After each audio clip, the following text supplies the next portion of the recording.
And there's been days where I have like what seems like an impossible workout. Like this morning I had 21 times a kilometre, and it felt flat out. Like I felt like I was sprinting for those kilometres. I was like, I've got to do this 21 times. Like it just seemed impossible, but I kept saying to myself, like, no, this is supposed to be hard. Like I wanted to achieve these big goals. If I want to achieve them, this is going to be hard. Like I need to put myself through this to achieve those big goals. And yeah, I think that's what keeps me going. Like you just need to have that focus. You need to know exactly what you want. Like it's got to be hard for it to be worth chasing after.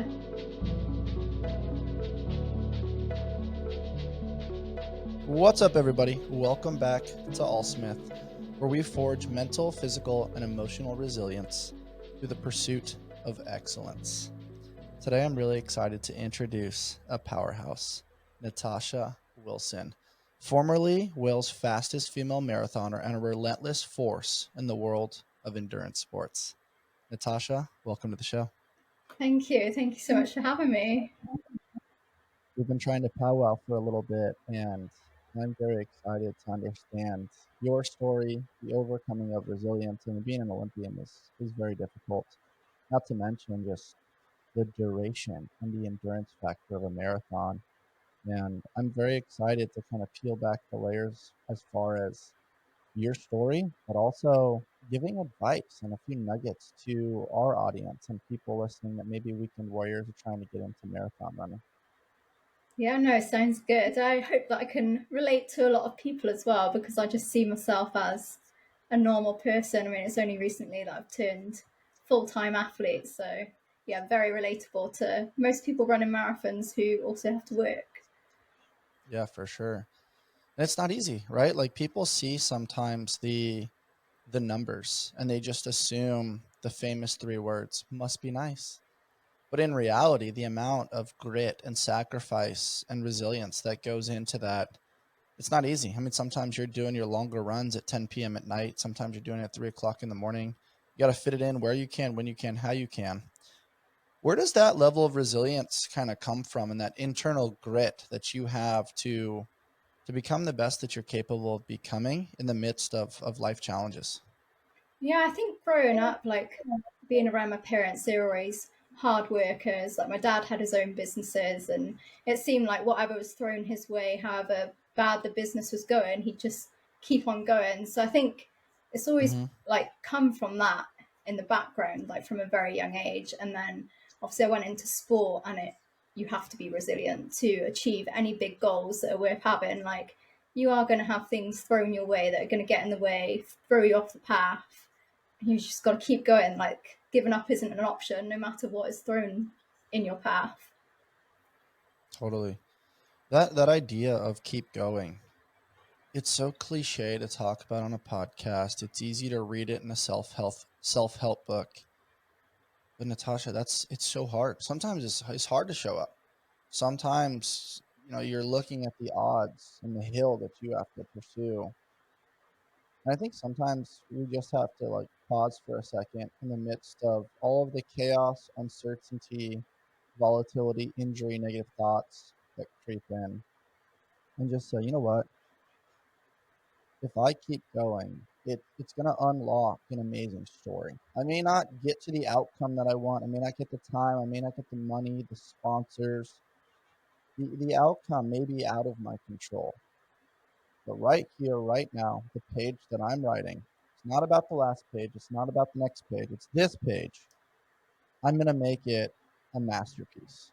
What comes to mind when I kind of describe it in that way? Because for somebody that's running for over 2 hours, there's got to be tons of thoughts that are playing back and forth, up and down, left, right, and just kind of stewing in your headspace. Yeah, definitely. And I think for me, especially more recently, since going full-time athlete, I mean, it's almost been a month now. And there's been days where I have like what seems like an impossible workout. Like this morning I had 21 times a kilometre, and it felt flat out. Like I felt like I was sprinting for those kilometres. I was like, I've got to do this 21 times. Like it just seemed impossible, but I kept saying to myself, like, no, this is supposed to be hard. Like I wanted to achieve these big goals. If I want to achieve them, this is going to be hard. Like I need to put myself through this to achieve those big goals. And yeah, I think that's what keeps me going. Like, you just need to have that focus. You need to know exactly what you want. Like, it's got to be hard for it to be worth chasing after. Yeah, It's a just really good mindset to have. Like usually everything that we want is on the other side of, not everything that we want, but most good things are on the other side of some blood, sweat, tears. And it's you got to go through the rumble a little bit in order to get to, the dopamine hit or the other side of things to see how far we can go. But it's that middle ground, right? Like when you mentioned 21 sets, what's traveling through your headspace between sets 10 and 17, right? The first ones, you're all excited. And then the end, you can see light at the end of the tunnel. It's that middle space that usually is a roller coaster ride for people's cognition and mindset. yeah, I think you nailed it on the head there. And for me, like, during those middle sets, they are the hardest ones because you're tired from the first sets where you're excited. You can always get through the last one because you're like, this is my last one, just get through this, and then I'm done, I can have a break. But yeah, it's those middle sets that really challenge you and push you. And I think for me, like, more recently, I've been using a lot of imagery. So I'll be actually imagining that race, that goal race. I think, well, if I can push myself so hard now, I'll actually be able to enjoy that race more. Like, it'll feel easier. So I'd rather it hurt in training and then enjoy what that goal is and just soak it all up. So it makes it worth it. Yeah, just gotta hurt in training though. Yeah. It's easy to say that though, and realize that like, hey, it's a lot easier to turn it on when everybody's watching, right? And so in training, when nobody's watching, that's when character's formulated, right? Like your ability to tap into that now is based on years of reps when nobody's watching. It's the work that's Definitely, done in yeah. the dark that allows Natasha to shine in the light. Exactly. I've Where actually does that got come I've got that quote like in my gym on the wall. So our gym is like a dark dungeony. It's not a nice from? gym, but that is on the wall. Like, we got to work in the dark to shine in the light. That's cool. And it's so true, right? Like even podcasting, behind the scenes, getting the audio, the video, like coordinating schedules, figuring out the template and how we're going to communicate with people, hosting retreats, coaching. It's all these things that the behind the scenes work allows it to kind of flourish and flutter and have the beauty and create an experience when everybody's present or when the lights turn on. But that's not pretty. That's not the fun stuff. That's not the thing that everybody remembers that goes on the Instagram or the highlight reel or the thing that even lands in our headspace. We're not thinking about puking on rep 16 of our intervals and nobody's there except your coach yelling at you saying, you wanted this goal, go figure it out. Wipe your mouth, go get back to the freaking starting line, one foot in front of the other. Oh, and you were, 0.06 slower on the last interval than you were on the last two. So let's pick it up and let's go faster, because if you want a world record time, nobody's here going to feel sorry for you. Go figure it out. And it's like that's the reality of the matter. It doesn't feel good. It's hard, but man, is it worth it when you pursue that edge. Exactly. And I think that's where the importance of goals is, like, to have that goal. Like, without that goal, you're not going to be able to push through and realize like why you're doing this. You need to have a reason. You need to have exactly why, like, you are going to put yourself through this. I mean, it is pain. It's good pain, but it's pain. But I also enjoy that pain. Like, I think a lot of people shy away from that pain. They don't like hard work, but I just get such an adrenaline rush and I guess endorphins from that pain. Yeah. I mean, in some ways it can become an addiction, and not a bad one. But I Exactly. think I think what's it's interesting. also a problem for me. Like, that is my biggest downfall as an athlete. Like, I think I have to be 100 miles per hour all the time. It's normally my coach saying, right, you need to slow down today. Like, you need to take a rest. Um, but I don't value, or I didn't value recovery. I was like, I need to train harder. If I had a bad workout, I'm like, I need to get out and do that workout again tomorrow. And that's just Mhm. not the way to be either. I mean, you look at obsessiveness. It has maybe a negative connotation, but it's not really negative all the time. You look at some of the best in the world to do it. They have three things. They constantly think they're not good enough. they feel like they have to put in more work. They want to outwork the competition because it gives a semblance of control. Oh, I'm not in control of making the shot of the specificity of the time or the weather conditions, the wind factors, who's going to do what in the beginning of the race, if there's elbows being thrown to fight for position or things like that. So number one is I feel like I'm not good enough. Number two is this intrinsic belief of I believe that I'm capable of more. I've seeked edges, but what if I get so curious about that pain that I experience that I'm like, okay, this pain is good, but how much more can I endure? I know they're in pain too, but can I endure more pain to get to this goal because it's worth it to me?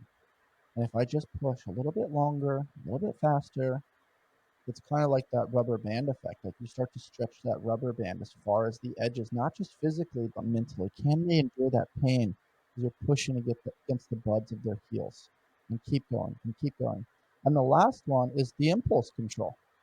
I would rather back off just a little bit in training because I don't want to throw up, or I'm battling plantar fasciitis, or I've got an ingrown toenail, or something that's bothering you in the midst of your foot strike. Something's living rent free in between your ears.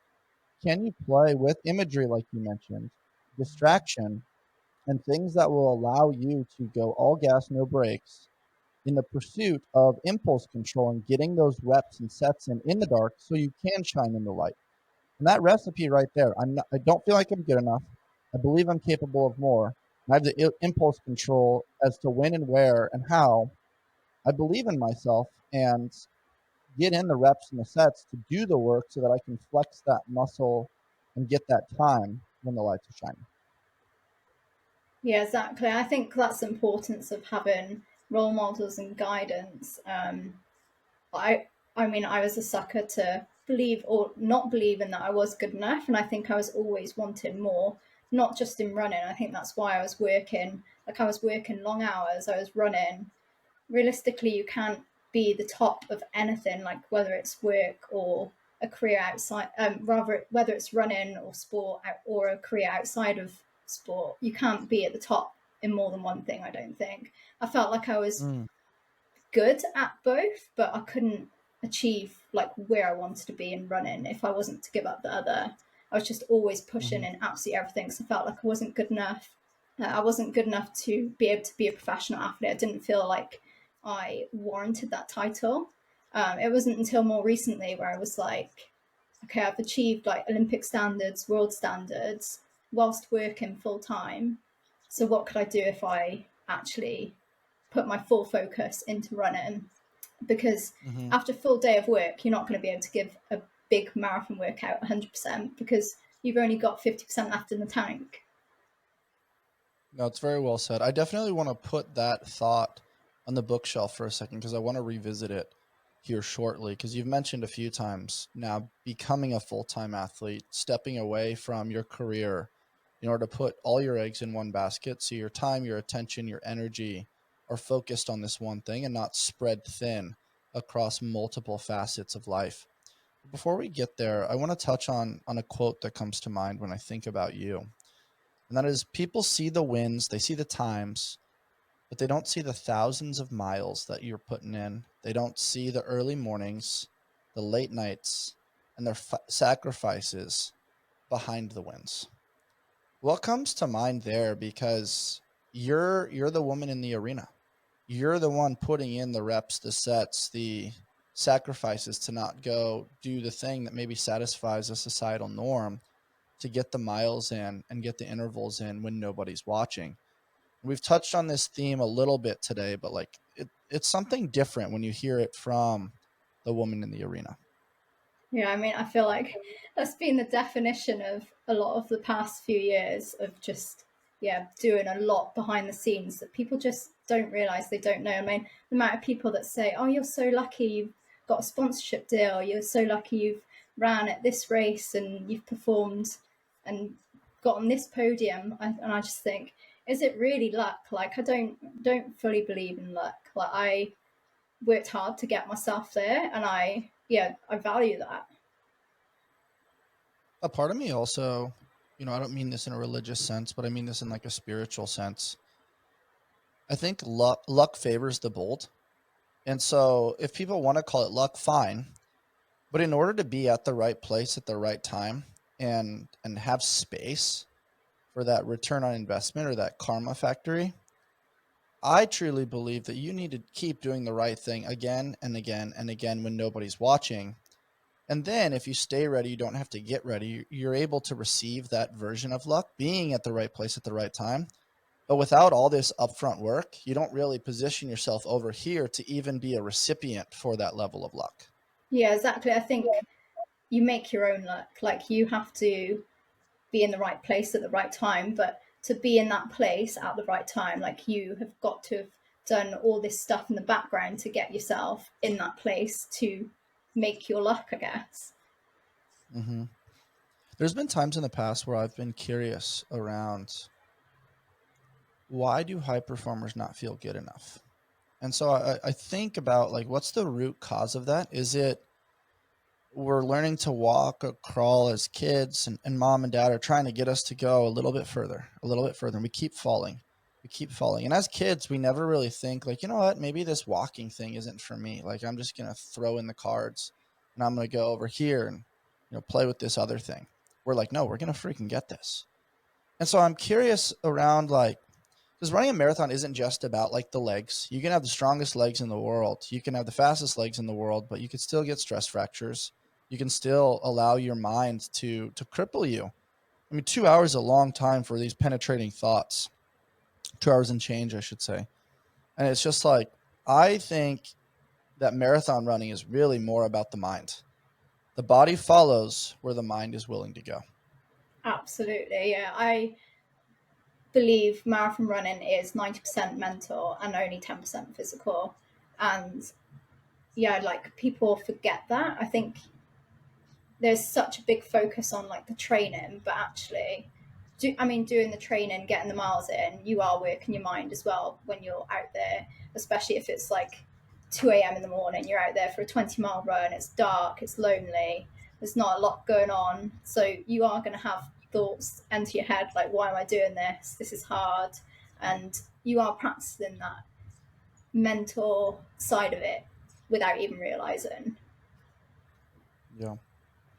Do you have training partners? How do you navigate some of the loneliness? Do you chat with your now husband of 2 years? Do you journal? When you're Actually, waking up, yeah, I yeah, train like, completely on my own. My wow, coach is based in Scotland, so he just sends across my training plan and I just follow that. So if he sets like this morning, 21 by K, you need to do them in this time, I just think, okay, that's what he set me, so that's what I'm going to do. So yeah, just go out there, get it done on my own. If I can get through that kind of workout on my own without any training partners, without anyone helping me, then come race day, when I'm able to sit on the back of like a pacer or competitors, like that's going to be so much easier. So if I know that if I can do that in training, race day is going to be easy. Or not easy, but I can probably achieve my goal easier. yeah. I like being able to hear that mindset because it's amazing as a formula. It's amazing as a psychological structure.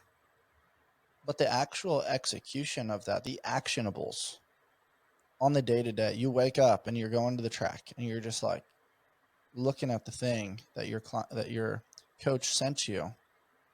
What advice do you give people? I mean, there's all kinds of fitness remote coaching now, and people receive programs. There's programs everywhere now. Program. But the program that works is the one that you actually do, the one that creates the compliance. Because at the end of the day, the compliance is the science. If you don't do the beautifully structured program, it really does nothing. So I'm curious what you've done to create this trust and buy-in with your coach from Scotland so that way you are executing and also being honest on your results. And you're not fabricating things based on wanting a validation or a love or a pat on the back on your lower moments. Yeah, that's a good point as well. Like I can't, like if it's super windy, I live in Norfolk, super open, it is windy, so sometimes I won't hit those paces. And it's actually those times where I'm like, my coach is going to think I'm not able to hit what he's setting me. But in fact, like, it's only because of the win. So I do like drop a message to him there. I don't want validation. Like, I'm just saying, like, I'm not hitting the paces because of this. But yeah, I just have full trust in my coach. Like, obviously, when I approached him as a coach, I knew that he had produced athletes in the past, and his training clearly worked for several different athletes. So I had that value and that trust in his programs. And yeah, I had to go all in. It's either all in or not in at all for me. So yeah, just full trust, all in. If he sets me something, then I'm going to do it. The Trident family taught me something really important this last year, that we are all a bundle of stories, both good, bad, and everything in between. All of their cold brews remind their customers that they are part of something bigger than themselves. I start my day with the Sweet Cream Cold Brew as I am prepping my mind and body for fitness, service, coaching, and podcasting.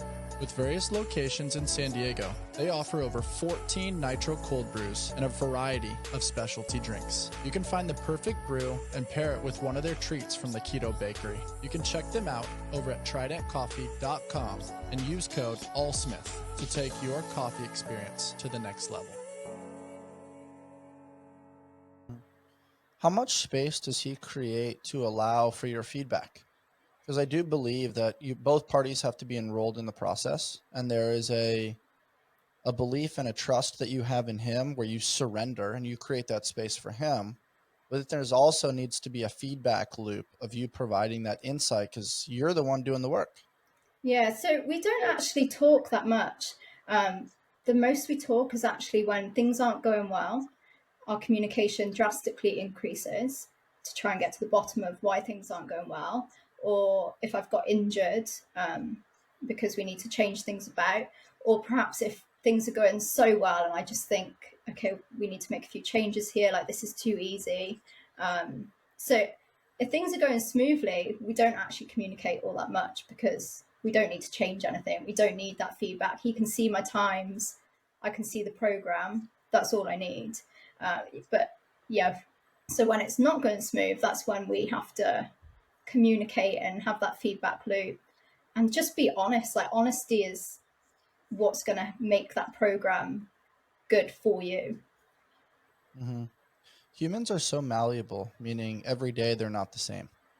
And so when you're managing your emotions, when you're managing fluctuations in food, maybe changes in your joy and your fulfillment, maybe there's a fight with a friend, a loved one, a family member, these different facets of life that kind of integrate themselves in the midst of just managing people and being around people and being enrolled in the human experience. When those emotions come in, what's your navigation process so that way you can still be so focused on your training? Yes, I think I did struggle with that when I was working. Like, quite often I'd have a workout and I would never know what I was going to do. Like, was I going to absolutely smash this workout or was I going to just blow up? Like, sometimes I'd have a really long, hard day in work, but I'd have an amazing workout because I'd run it off pure adrenaline. I think some days I'd be like so tired, but that adrenaline would just carry me through. And then other days I'd have a long day and I have bad meeting or something like that, have to fire someone, or like just a rubbish day. It's going to put you in a bad place to go into a big workout. But I just get it done as best as I could.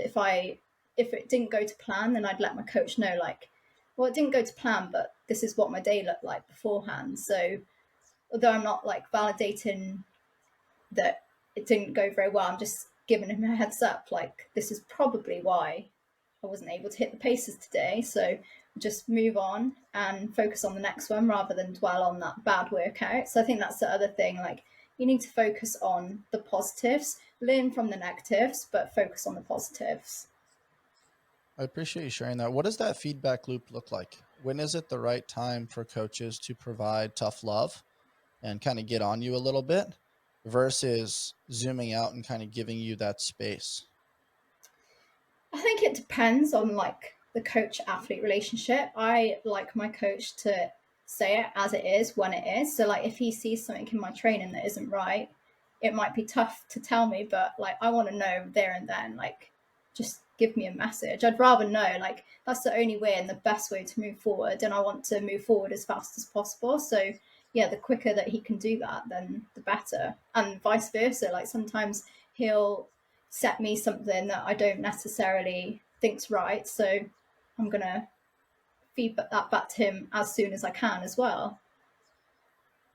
I really do believe that short-term memory is almost the numero uno, like the mecca of being a high-level athlete, and not holding on to things, recognizing the value, but also with the goal being unemotionally moving forward, not having a deep-rooted emotional reaction to every single thing, because you can go high highs and then you can go low lows, and the volatility of that, of high low, is tough. But if you're relatively even keel, and you do take time to recognize the wins in a conjunction with recognizing the losses, but it's never too high or too low. How have you developed that skill set? What advice would you give to other athletes that are maybe trying to figure that out, that right now maybe get too high or too low? I think too low is probably more common, but I'm curious your thoughts. Yeah, I actually think too high is the hardest one to deal with. Like, coming off the back of a marathon, normally only run 1 or 2 marathons a year. So you've spent 16 weeks building up to this one race, which is 2 and a bit hours of your life. And then Mhm. you take a week or 2 week break, if it goes amazingly, like, that gives you such a high. But then coming off that high, you quite often experience that low. Um, and I think quite often you don't realise how high a marathon can make you if it goes amazingly. So I think being aware of how that can make you feel is the first step. Um, and, like, obviously go out, celebrate, but have that focus of what's your next goal. You might have achieved your initial goal, but what's your next goal? So then you can just jump straight back into focusing on that next goal as well, instead of coming off your peak goal and then thinking, where am I going to go now? I think that's when you get yourself into that bit of a hole of a low of, like, okay, what am I going to do with my life? No, it's very well said. I've had some friends that won a championship, or got their goal. They got the thing that they always dreamed of. And then in the midst of like being on the podium or celebrating in that moment, they're like, wait, what's next? I have to start training all over again? Like what? What are your thoughts on that? Where, it's easy to say fall in love with the journey, not the outcome. It's who you become, who you meet, what you learn. Um, but it's just so hard to really conceptualize that, where you're just like, hey, I'm working for this thing. I got the thing. Everything's supposed to be in alignment now. I'm supposed to have the relationships. I'm supposed to have the money. I'm supposed to have the notoriety, the validation. You get to the end, you're like, wait, I have to keep doing this? And none of us would really want it to stop. But there's this moment, this lull of like, I checked the box. Like I'm supposed to have all the things in alignment and have the feeling. What now? Yeah, I think that's where you need to get the balance right as well. Like, and like you said, it's so cliche to say enjoy the process, but it is such an important part of sport. Like, you spend so many more hours in the process compared to achieving the goal. Like, your training takes up maybe 15 to 30 hours a week, whereas that goal takes 2 and a bit hours. Like, it's insane. So you need to genuinely enjoy that process. Um, and it's very individual for each athlete, obviously. But yeah, like you said, once you achieve that goal, you always do want more. So I think it's finding that balance as well. Like, okay, when's the right time to have that next goal set? Like, you don't want to come off the back of the marathon and say, okay, I want to achieve this by this month, which is only 2 months away. Like, you need to spread that out so you've got that process that you can enjoy as part of the journey.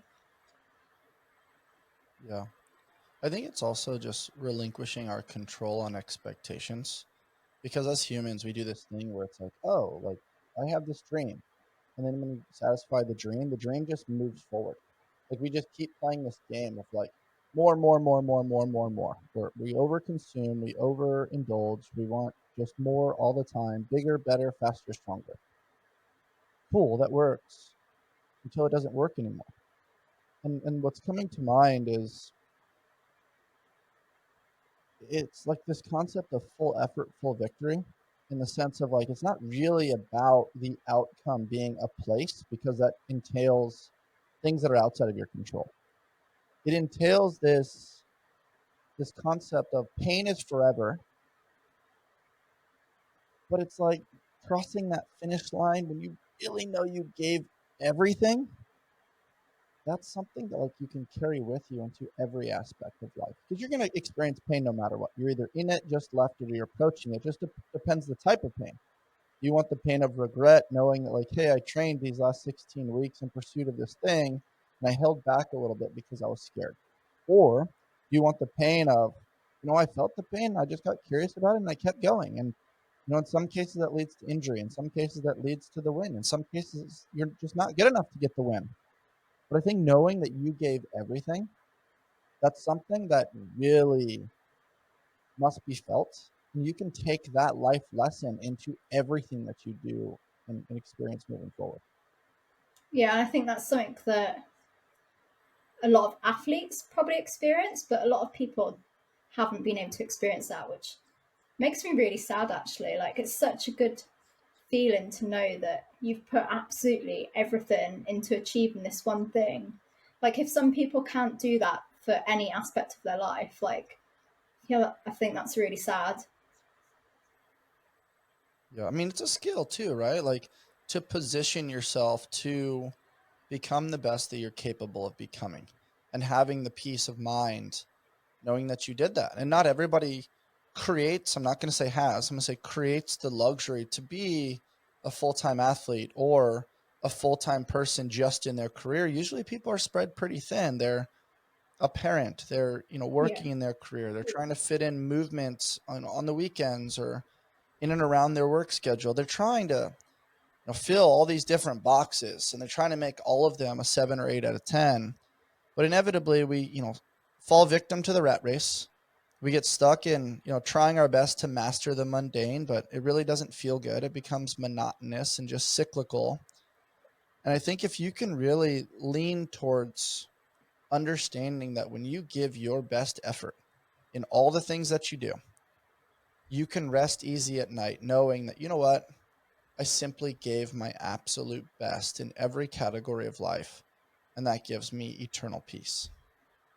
Yeah, and I think you have to figure out what it is that is important to you as well. Because prior to going full time athlete, in my mind, I was given absolutely everything I had to everything in my life. So I was working, I was running, wife, like trying to hold the family, the house down. And in my mind, I thought, okay, this is amazing. I'm doing all of this. And I took a step back from it. I was like, what am I really achieving? I felt like if progression came up in work, I couldn't give it my all because I was trying to also achieve my running goals. And I wasn't being what I saw as a good wife because I didn't have that time outside of work and running to like do all the house stuff. Um, so yeah, in my mind back then I was given everything, but I took a step back and thought, okay, no, I need to actually focus on one thing, and it was either going to be career or running so that I could then do all these other things. And yeah, obviously I chose running, and now I feel like actually now I'm in the place where I can give that my all, and also be a good wife, good family member, friend to the people that I actually care about. So I think it's important to take a step back as well sometimes and really make sure that it is everything that you're wanting to do in your life and your energy is focused where you actually want it to be. No, I appreciate you sharing that, Natasha. I want to press on that a little bit harder and understand, what do you mean when you say take a step back? Because I think there's a lot of us, myself included, that I take a step back as a podcaster, as a business person, as a soon to be husband, as all these different hats that I wear. And inevitably, they all need a different version of me in a certain time frame and a certain presence. And I do believe presence and attention is our highest form of currency. I don't necessarily think it's time. It's how we choose to spend our time, which is, I think we're both saying the same thing. How did you originally create this awareness?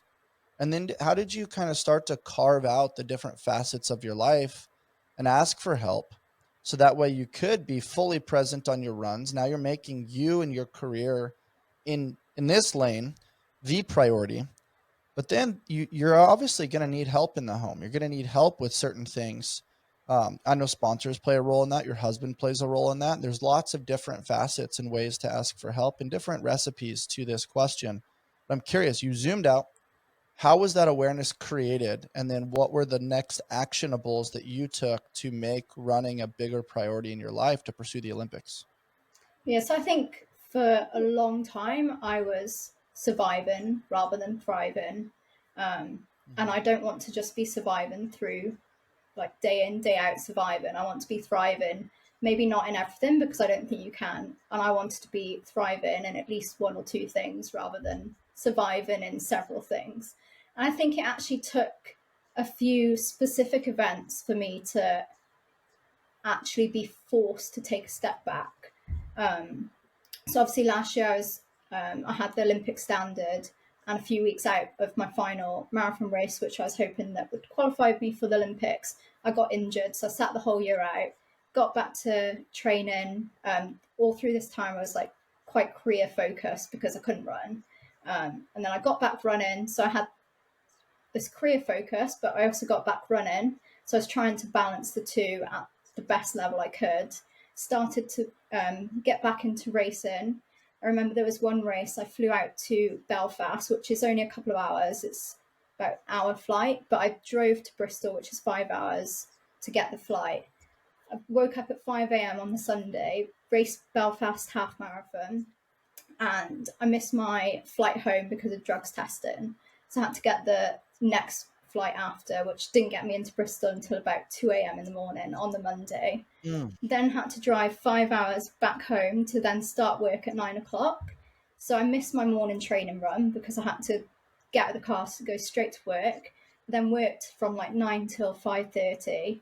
Then went out training. Didn't see my husband at all. Hadn't seen him all weekend. Went out training. Had an awful run because I hadn't slept since 5 a.m. on the Sunday before. And I think that day just made me think, well, I'm not doing my best here. Like, I've not slept and I've done a whole day of work. There's no way I would have performed my best in work. And now I'm running. I'm not performing my best on this run. So what do I really want? Like, I've not seen my husband. I've not done anything in the house. So yeah, what do I really want out of my life? And yeah, so the focus had to be switched. I had to drop something, and fortunately for me, I have sponsors, so it had to be the work that went. And I think that was the first day that I thought, okay, I need to take a step back now. And that was where it started, kind of the spiral into me having this other focus that I could go all in on something rather than just survive through too much. I love that picture you painted for us, because the other thing that comes to mind is you didn't just have volatility and an emotional reaction of like, you know what, I love running, I'm just going to do this thing. You had the confidence and the proof of concept that you were who you say you are consistently because of the work that you've put in.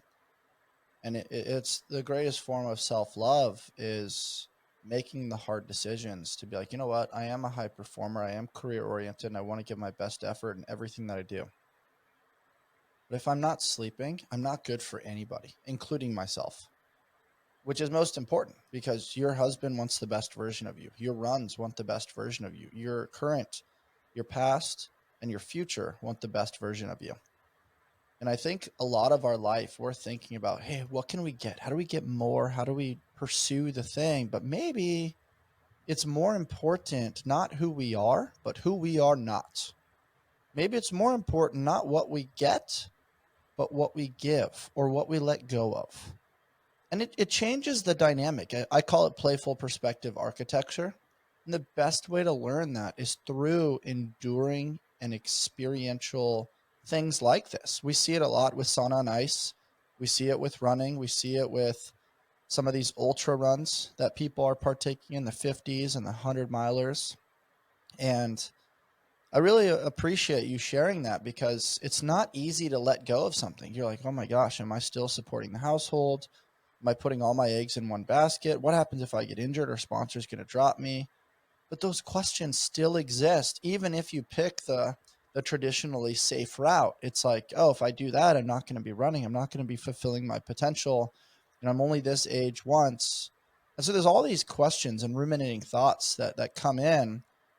How do you dance with those? And how have you created this understanding of like, you know what, I'm going to follow my heart center and let go of something, knowing that in the future I can always pick it up if I want to or need to? Yeah, I think you've got to trust yourself, trust the process. Like, if you'd asked me 3 years ago if I'd ever have done this, like given up my job to become a full time athlete, I would have said, absolutely not. Like, I need to have this job, which is going to give me a stable income. Like, if I got injured, like I did last year, like, that's the other thing. It came at such an odd time. I think people kind of think, you just spent a whole year out injured. You've just missed the Olympics. You've not even raced properly yet. And you've turned full-time athlete, like at this probably all-time low of your career. So it's such a odd timing, but it just felt right. I just woke up one day and was like, I'm going to give up my job. And like, there was just no question about it. Like, my husband supported it, and yeah, I just trusted my gut. I just went with it, and yeah, don't regret it. So I think I did put myself in that position to be able to like be in that fortunate position to be able to give up my job. But it took me years to get to that point and put myself in that position where I could make that decision. And I Mm-hmm. could have made that decision a year or 2 years ago, but it didn't feel right then. It just felt right now. And I trust that my gut tells me that it's right now. So I'm going to go with it. A lot of people feel a gut instinct, but they don't know whether to trust it or not. It's just kind of there. They notice it, they reference it, but they don't really listen to it. I think in that moment, there's this conformity of let's just do what the world tells me to do. Let's get the job. Let's pay the bills. Let's make it to the weekend. I'll do the workout when I have time, not I'm gonna make the time and I'm gonna commit to the thing. What advice do you give, and how have you developed this really sharp sense of connection to the word commitment? Because I think a lot of people, it's really easy to be like, hey, I have this goal, I'm going to do this thing, and they're rah rah, full of motivation. And then exactly what you said, you miss a flight, life doesn't go the way you want it to. Now you're not fueled appropriately, you're full of stress. Now you're going to have to run to work. You're pulled in all these different directions. It's so easy. And everybody would understand if you said, hey, I just missed that run the next day. But that run actually was whispering to you in a very low pitched, dull voice. And you were able to like listen and lean in a little bit, which then unlocked this potential in your future. But what I ask people often, because a lot of what I do is lifestyle design, is was that commitment counterfeit? Did you make that commitment when you felt good and everything was in alignment and your finances were in order and all these things were crushing? And the moment things got hard, what did you do? You quit. You stepped away. And then when you quit in one thing and you're quitting on yourself, what happens next? You quit on your husband, you quit on your wife, you quit on your finances, you quit on your future, you quit on your faith, you quit on everything. And it becomes who you are. And now life isn't happy anymore. Now you're not happy with your life. You're not happy with your relationships. And why? You have to look in the mirror and you have to own that. So was the commitment counterfeit or was the commitment fucking real? And I think in your case, it's real. And I want to unlock that reservoir of potential to give people access to that level of commitment. And I mean, you're living it. And so I'm very curious what tools we can navigate today. Yeah, that's a tough one. Don't really know where to start. I think believing in yourself, like, you can't make these commitments if you don't truly believe in yourself. And I think that probably would have been what stopped me from making this full commitment several years ago. Because I do look back sometimes and think, well, maybe if I made this commitment a year or two ago, perhaps I wouldn't have got injured and perhaps I would have been in Paris at the Olympics. But I know that I can't really look back and think like that, but like I do sometimes. So I think, yeah, really believing in yourself, knowing exactly what you want is a big part, and putting yourself in that position where, okay, if you fail, it's not the end of the world. Like, life keeps going, get up and keep going, like, with it. Like, you will be okay. It doesn't matter, like, if you fail at something, like, you will be okay. I love that. It's just one of those things where it's like, it's easy to tell these raw stories, but at the end of the day, like, if you're going to be the man or the woman in the arena, you have to show up, you have to get up, and you have to do it. And that doing it might not always look pretty, might not always be in alignment with your plan.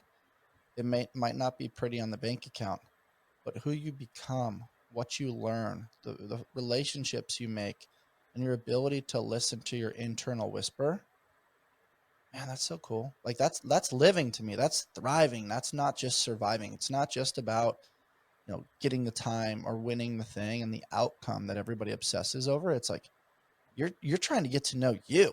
You're trying to get to know this meat suit, this spiritual being having this human experience while partaking in long grueling runs after minimal sleep. Exactly. I think, yeah, doing hard things, that is how you learn to know yourself and learn, like, who am I? Like, I didn't want to get up and do runs at 2 a.m. or come off a night shift when I was working like crazy long hours before switching careers. Like, I didn't want to go out at 2 a.m., run 20 miles and then work all day. But I did it anyway, and that, like, taught me so much about myself. Like, it taught me that I do want this. I do want to be an athlete, and if I can do that, then I can achieve the goals that I want to achieve. Like, I don't need my job. I've put myself in this position where I can be a full-time athlete, and I've shown myself that I have what it takes, like, to put the work in. So I'm going to go with it. That's cool. Every mile and every rep teaches you something. The question becomes, are you willing to listen? And the key word there is willing. And you were willing to listen at a crucial time of, like, you know what? This window over here is a little foggy. I've never actually cleaned that window to see what's on the other side if I went full time as an athlete. That's kind of been a topic that's floated to the surface. I've heard you say it a few times. I've referenced it a few times. Going full time in something, though, also unlocks pressure. And pressure can bust a pipe, pressure can make a diamond. Now you don't have the distraction. You don't have the fallback of, hey, my times weren't good because I'm so tired. I didn't have a chance to fuel. And you might have that family pressure. I don't know. You might have that pressure from your coach. You might have that pressure from yourself. How have you navigated that pressure? When you go all in on something, there's no hiding anymore. Now it's almost like a spotlight effect, and you have to own your results. You have to own your effort. Yeah, I think no matter what, like, there is always going to be a pressure. Like, now my income relies on my body performing on a specific day, like in a specific race. Like, if I don't perform, then I don't get paid. So yeah, there is that pressure now, but I just see it as, well, that's great. Like, pressure, like, I'm going to use that pressure to perform even better. Like, I want this so bad. I don't just want it so bad, I need it so bad now. Like, I need it to be able to pay my bills, and I think that's a really great place to be. Yeah, I agree. It's tough because it doesn't always feel good, but fear is a great motivator, right? Like, when you're running from, the enemy behind you, and you're in pursuit of something, which in this case is your life, it's your Exactly, yeah. career, it's this vision, this image that you've created through a lot of mindset training. I don't know, there's something about that relates to where we started the conversation of, I don't think I'm good enough, so I'm going to chase the thing. I believe I'm capable of more, so I'm going to get away from the enemy. And I have the impulse control to continually show up and put in the work so that way I can perform when the pressure's at its highest. Yeah, exactly. I think having that pressure is, it's a gift. Like, to be in that position, you're so fortunate to be in that position. Like, embrace it, use it to get to even a level that you didn't think that you could get to. Like, I believe that I can reach a certain point, but yeah, why not use absolutely everything to get beyond what I can even think is possible? Totally. So you end up being a very high level runner in the collegiate track space, and then you suffer a career-ending injury and you don't get that professional contract in 2021. You miss the Olympics 2 times due to injury. What's going through your head at this time? You have this cognitive plan. It's not being executed because of injury, and you're thinking, should I hang up the cleats? Should I hang up the spikes? Should I just move on with my life? Or do I need to listen to that internal whisper? What allowed you in that moment of like, maybe I'm not good enough. Maybe I should give this up. Maybe the money's not there.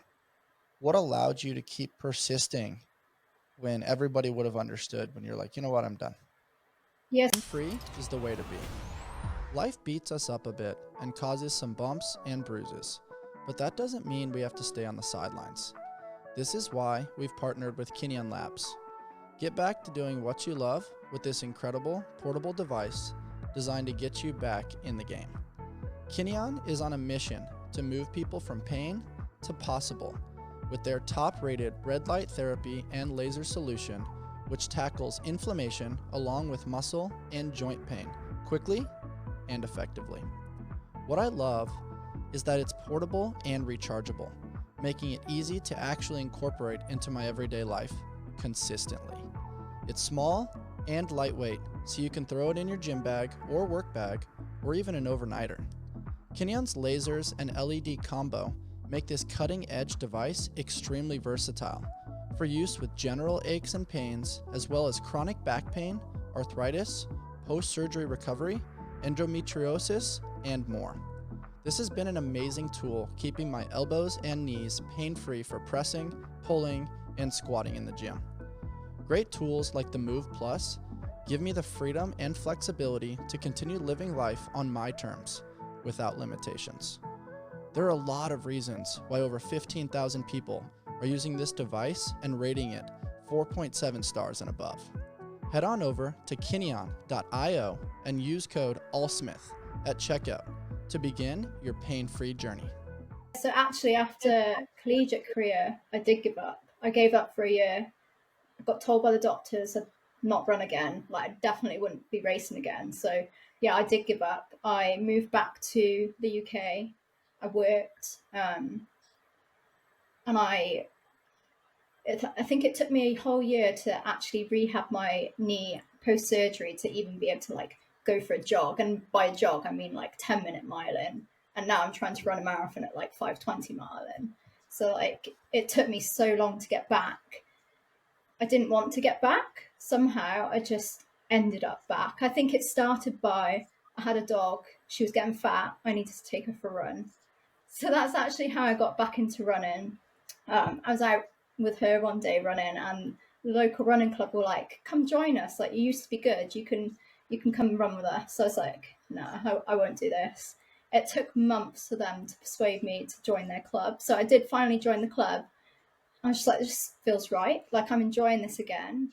I just found myself back there. I didn't plan it. I just ended up back in the running kind of industry, and yeah, built my way back from there. So obviously I was working through this as well. I was quite career focused. I was working in pharmacy at the time, through Brexit and then through COVID. And it wasn't until Tokyo Olympics, which was delayed through COVID, that I thought, well, I've almost got the standard here, but obviously got the injury. Picked up a sponsorship deal with ASICS, which just blew my mind back then. I was like, wow, this amazing brand actually believes in me. So I think at that point, I then switched careers to HR, because I was like, pharmacy does not work with running, like working these crazy hours. So switched careers, still really career focused. Obviously wanted to have these big running goals, but wasn't ready to give up at that point. Just kept going, and kind of just found myself here. And these brands were believing in me more than I believed in myself. I think missing the last Olympics was tough, but then ASICS re-signed me after a whole year out. And I was like, wow, they still believe in me after I've just sat out another Olympics. If they can believe in me, then I can believe in myself. And it was at that point when Belfast happened as well. and it just kind of all fell into line, I guess. But I hadn't Wow, planned to get back as a professional runner at all. When I had that injury in college, like, I was done. yeah. Injuries are really hard. They take away our ability to navigate the human experience. I know for myself, when life got hard when I was young, it was just me and that basketball, just like getting shots up, practicing moves. And it was how I created a relationship with getting through hard times. And when that's taken away from you, you feel almost lonely, stripped of your identity, misunderstood. And what's so beautiful is that dogs never give up on us. And I honestly think that that pup was there for a reason, just to be like, hey, we know you love to do this thing. You've stopped doing this thing. Like, let's just go play. Let's explore. Let's dream. Let's discover. No expectations. Let's just go move in the world, and let's play with some new smells, and let's enjoy each other's company, and let's meet some new people. And then it shows that then unlocked community. And alone we can do so much, but together we can do so much more. And bringing that community component together then unlocked a word that you said, belief. We all have this song inside, but it's difficult to sing it when somebody else doesn't help pull it out of us, when we feel at an all-time low that we're not seen, heard, or understood, and we're just kind of, oh yeah, I used to be this person. But it's like, that's softening your song. That's not allowing your light to shine. And I think all these things in alignment just show the value of nature, of animals, of having the courage to start without expectations, allow it to be a low-hanging fruit, and make it something that you're in pursuit of out of joy and play and fun. You weren't chasing times in the beginning. You're just trying to get out the door. I'm sure you stared at your running shoes for hours on occasion. And then the other word that it unlocks for me is invite. I love that they invited you to be a part of this run club, and they created that safe space and didn't push too hard. They weren't overly aggressive. They created a space of like, you're invited. Come when you're ready. And then when you were ready, it's like, yeah, we're there. Let's go do the thing. But you needed that alone time to figure out who you are, what you want, and where you want to go. Yeah, exactly. I think I've experienced this all over again now, going full-time athlete. Like, it's like that same process, it's just in a different level. Like, I stopped running, I then started running with this club, and then I was obviously working and running, and then I stopped working to now go full-time athlete. So I think it's almost like the same process, just slightly different situations. And I really feel like now I've like gone back to what I loved as a child. Like, I loved running, I loved being outdoors. And then somewhere along the way, I lost myself. Like, I didn't know what I wanted. I was trying to do absolutely everything and running myself into the ground. I wasn't sleeping, wasn't recovering because I didn't know what I wanted in life. I was just trying to be good at too much. And then, yeah, kind of took a step back, and obviously through several events that forced me to take a step back, which made me slow down and think, what do I really want in this life? What do I really love? And it's like bringing that child back into my life now, like a fun, I love running. Like, why not make that the focus? Mm-hmm. There was a line that you said there. I was trying to be good. And I think a lot of us label things as good or bad. And it makes it where we create these expectations that are no longer playful and fun. And I say it often, but the highest form of learning is play. And what happens as we get older, we're in pursuit of times, we're in pursuit of metrics, the measurables that are repeatable, that validate us based on somebody assigning a score or a judgment on our performance. And then as a byproduct, we lose touch with ourselves because we're just trying to do it for the result. And I don't know, there's something to this human experience that it's difficult, right? Because you do need to have measurables. You do need to find ways to quantify things, because that allows you to be in the room with, those other high performers that maybe are in a similar capability or capacity as you. Not everybody deserves to be everywhere all the time. There has to be rankings. There has to be a structure, a sequence to move up or have this version of like a pro card. But I think when we allow our minds to navigate that space too much and marinate in that muck, it decreases creativity and curiosity and makes us kind of tight as opposed to flowy. And I just keep going back to this relationship between the masculine and the feminine. The masculine is very structured. Like, here's the training protocol. Here are the times I need to hit. Like, let's get it done. Let's take my emotions. I acknowledge them, but let's move them to the side because I have a task. I have a goal. This is what I'm going to do. And then the feminine is that flow of like, I'm here to play. F the times. I'm going to be in pursuit of them, but I'm not going to be owned by them. I'm going to go bounce off the balls of my feet. I'm going to be light on my feet. I'm going to have some fun. I'm going to vibe to this awesome playlist that I just had. And when you marry those two, that masculine, that feminine energy, all of a sudden we find this flow state where we can actually flex and express our true capacity. But it's difficult to get there because we're so pressing for this, and this over here is not quite as measurable. And so as a byproduct, it's this constant toggling of fighting back and forth.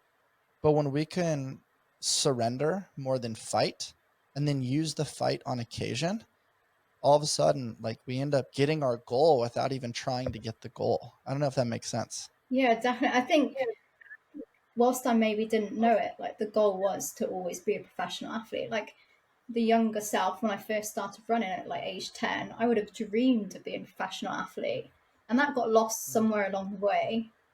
And then now it's just come back. Like I was trying to be good at far too much, and just more recently it came back as like, no, I want to be this professional athlete. But I think the trying to be good at too much was also part of the journey. Like that's taught me so much. It's made me a stronger person. I think it's put more pressure on me now, but in a good way, like good pressure. And hopefully it's going to make me into the athlete that I want to be and help me achieve the goals that I want to achieve. At the very least, it's gonna tell a good story. And I think you've got a good head on your shoulders to navigate a lot of these things, because when we put this pressure, I want to be good at everything. Well, there's no boundaries on that. There's not even a framework. It's like everything I do, I want to be good. I want to be the best at brushing my teeth. I want to be the best at combing my hair. Cool. You can have extreme presence, but like that rigidity just takes too much of our attention. And I think what's cool about saying I want to be a professional athlete, I don't think it's an ego flex. I think what that is I found what lights my heart on fire, and I want to do more of that. And I want to do it at the highest level possible, because that's when I find flow state. Yeah, I think you got it exactly right there. And I think that was also part of the realization that made me, like, I guess, realize that that is what I wanted to do, because I was showing up at races, these things that you're going to get nervous, you're going to get the butterflies in the stomach. Like, that's a great feeling. But I was showing up at some races after a long week in work, and I wasn't getting that because I was just so tired from all the other things I was doing. My focus wasn't completely on that race. And I was like, I miss that feeling of being able to feel those butterflies, go all in on that race. And yeah, I think just the realization of what really lights you up and what really makes you happy, and yeah, that is just what you need to follow to be able to achieve what you want and be happy as well. For sure. Natasha, it never makes sense looking forwards. And now with where you're sitting, you look back and you're like, oh, now I understand why it kind of had to be this way. What does the word fail mean to you? Is it something, because like looking forwards, a lot of these things look like risk. And you're like, oh, what if I fail? What if this happens? What if I get injured? There's a lot of worry and nuance that can like salt and pepper your headspace there. But looking backwards, you're like, every time I took a risk, it was an opportunity. It may not have been in alignment with my plan, but I learned something, and who I became was very special. So when you're looking at risk versus opportunity, what does that word failure mean to you? I mean, it sucks. Failure sucks no matter what. Like, if you fail, I see last year a huge failure. Like, I basically put my whole career on making that Paris Olympics, and I failed. Like, but I look back and I just think I did everything that I could. or maybe I didn't because I was working, I wasn't 100% all in on the running. But I think, yeah, failure is part of the journey. It teaches you so much. It perhaps teaches you more than success ever will teach you. Yeah, what does failure mean? It's part of having goals, big journey. Like learn from it. Yeah, I look at it as like a tally mark. It's like, oh, I got that failure. Now I know what not to do. Now I know I spread too thin. Now I'm going to narrow my focus. I'm going to get back to the whiteboard and try something different. Exactly. I think, Without the yeah, failure, you're just like, if it ain't broke, don't fix it. Just keep going. But like if you keep going in the wrong direction, now you're going to have to turn back and do a whole other new training plan. So I think failure is basically a data point. It helps steer us in a better direction. And if we don't pursue accumulating those tally marks and those failures, we're never really refining our totality. Yeah, exactly. Like let it guide you. I mean, I think that was a big part of my guidance this past year. I saw my injury as a massive failure, but I didn't get to that Olympics because of that injury. So that is the failure of the year. But that's guided me now. Like I know what I need to do to not get injured. Like my focus has turned so much from basically surviving to now doing all these rehab, recovery, like sleep's so important, fueling so important, all these things that I neglected beforehand that probably put me at high risk of injury, which was my failure. I've let that guide me now. Like I've made those changes because of that failure. No, I think that's phenomenal. You were previously Wales' fastest female marathoner. You've recently relinquished that title. What does it mean to you to try to pursue that title one more time as you're preparing for this next Olympics?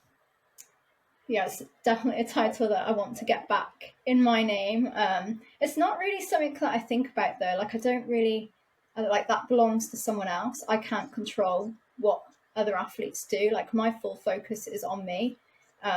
If I can achieve my best and achieve my goals, then the title should hopefully come with me, unless another person obviously performs better. I can't control that. So I think, yes, that title is really nice to have. I'd love it back in my name, but equally, like, I'm going to focus on me and the best version of me, and I'm not going to worry too much about other people. Like, obviously, my aim is always to beat other people, but I can't control their journey. I can't control what they're doing. So yeah, just focusing on me is what I'm going to be doing. For sure. What does your nutrition look like? Is this something that, when you're putting in that many miles and you're trying to maintain a certain body weight, a certain muscle mass, how do you navigate the nutrition space? Do you work with the nutritionist? Does your coach provide guidance on that? Or if you kind of refined it over the years where you understand this is how I fuel, this is going to optimize body composition, this is going to help my biomarkers. What does that look like?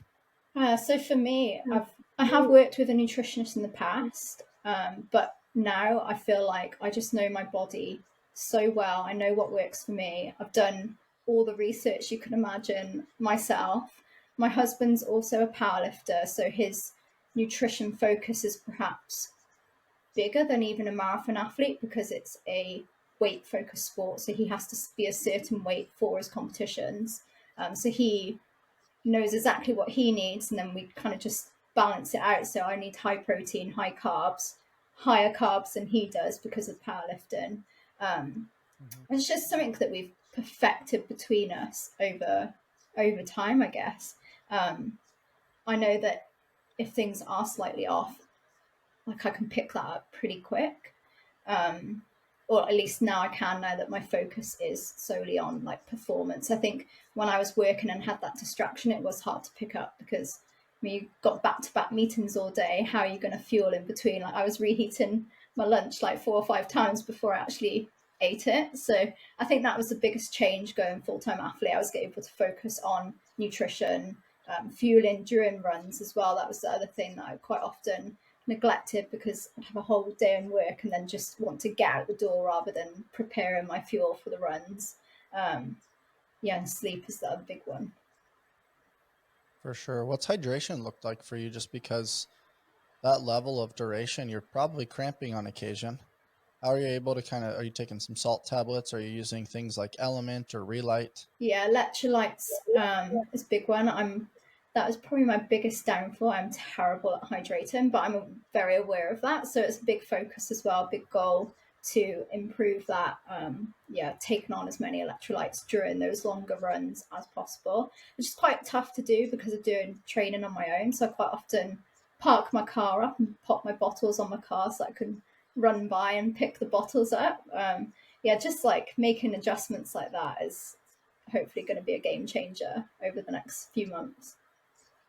I'm sure there's definite tricks in the trade that you've acquired over the years to, tinker with hydration, digestion, fueling. Those things definitely get very difficult when you're moving for, even over 30 minutes. And I'm very excited for people to hear this episode because your story is very relatable, Natasha. Like the ability to go from injuries to wanting to quit, to finding your way via a dog and community, to getting back to an Olympic level, finding sponsors and not giving up on yourself and realizing how you can monetize your efforts, truly believing in yourself. Like to me, we've talked about this a lot on ALLSMITH, and that is, we love a success story, but we love, hey, I was a success, then I lost it all because of choice or injury or whatever, and we kind of screwed it up. And then it's like, whoa, we actually rekindled that flame again and it came back. And that's not easy because our worlds are built on routine and momentum. And for you to rekindle that and find your way and now have the courage to jump into that arena full time, it's very inspiring. And I really appreciate you sharing your story with us today. No, thank you. It's been great talking to you, and it's people like you that make this journey even better, that I can share it with other people and hopefully inspire others. We're all just a bundle of stories, both good, bad, everything in between, peaks, valleys. But I think sharing it with the world creates a safe space for relatability. And I want people to be able to reach out to you. And I think this is an incredible story about chasing down your potential, how you structure your training, the mental battles that you've conquered, how you fit those into your day-to-day life, and the habits that truly fuel your success. Natasha, where can people find you? So my Instagram would be natasha.cockram, I think. And that is pretty much the only platform I use. I do coach as well. So my coaching business is Run to Become Coaching, which you can find through my Instagram. But yeah, not a huge social media person. It's because you're always out running. Exactly. Hopefully now I'm got more time, I'll be able to focus more on the other things that come with running, like the social media, because that is also part of being an athlete. For sure. Well, we look forward to following your journey. For those of you listening, whether you're a competitive athlete, a weekend warrior, or just someone looking to level up your mindset, this episode will light a fire underneath you. Listen in, tune in, and as always, stay on the hunt for who you've not yet become. Natasha, thank you, and we'll talk to you soon. Thank you. Have a wonderful day. Thank you, Thank guys. you too.